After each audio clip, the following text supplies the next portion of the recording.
Well, on to this. Democratic Congressman Eric Swalwell slamming the White House's new ballroom while giving his party a strange ultimatum, posting on X this: "Don't even think of seeking the Democratic nomination for president unless you pledge to take a wrecking ball to the Trump ballroom on day one." Curious new Democratic platform there.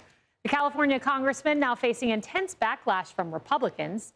You have law professor Jonathan Turley, who labeled his comments as reckless, with former Trump advisor Jason Miller calling the lawmaker an idiot. Saving no words there. Even the Washington Post editorial board seems to be defending the president's renovation project. That's surprising, noting that the White House needs more space for events and must evolve with America.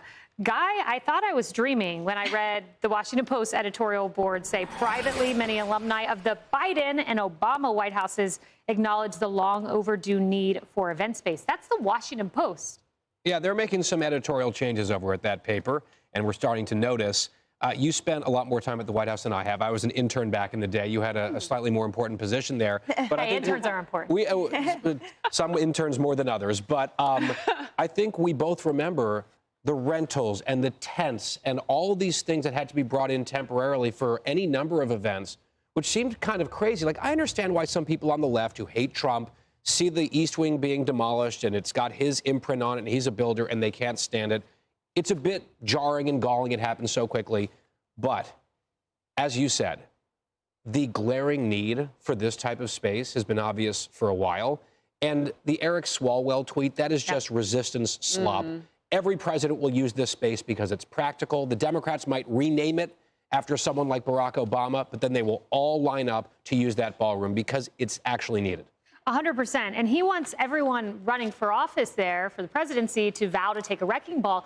I mean, that strikes me as a really silly and frivolous Democratic platform, but I guess you expect silly and frivolous from Eric.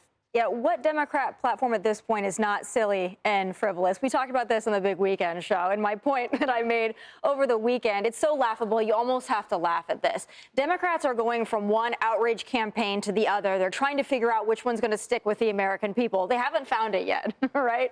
They have the no kings and the queers for Palestine, LGBTQ, the illegal aliens, all this is where are the American people going to finally side with us?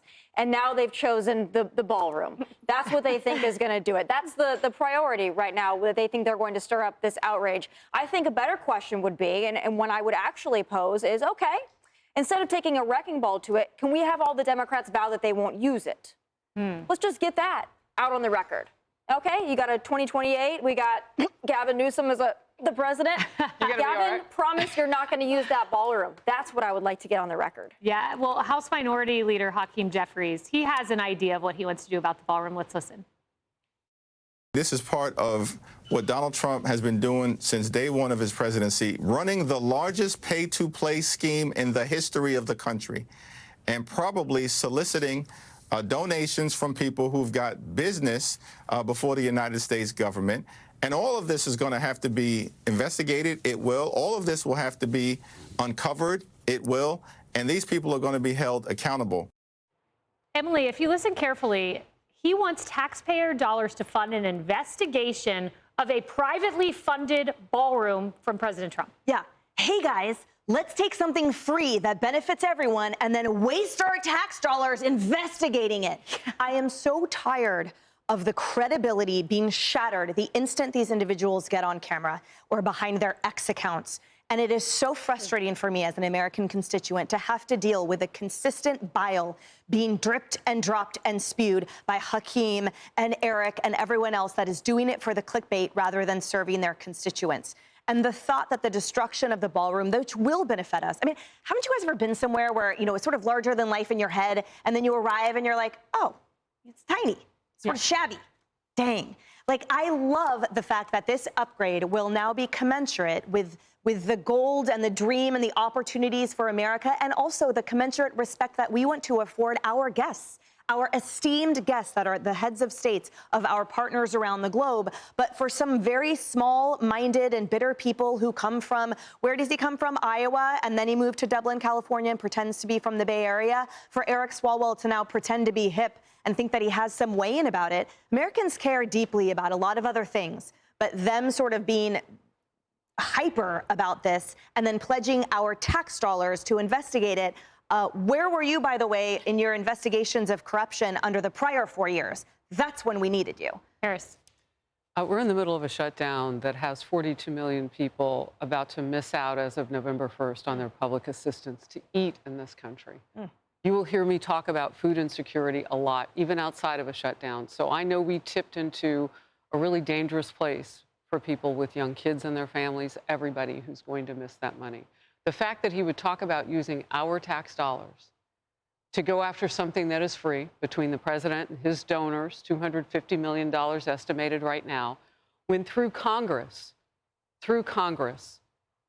the Kennedys were cleared $376 million to redo the Rose Garden and some other things. Now, it's reported that maybe they didn't use it on all of those things.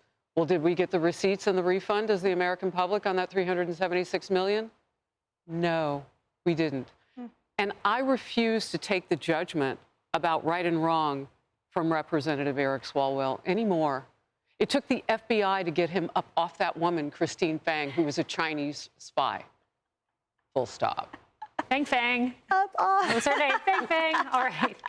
Hey everyone, I'm Emily Campagno. Catch me and my co-hosts Harris Faulkner and Kaylee McEnany on Outnumbered every weekday at 12 p.m. Eastern, or set your DVR. Also, don't forget to subscribe to the Fox News YouTube page for daily highlights.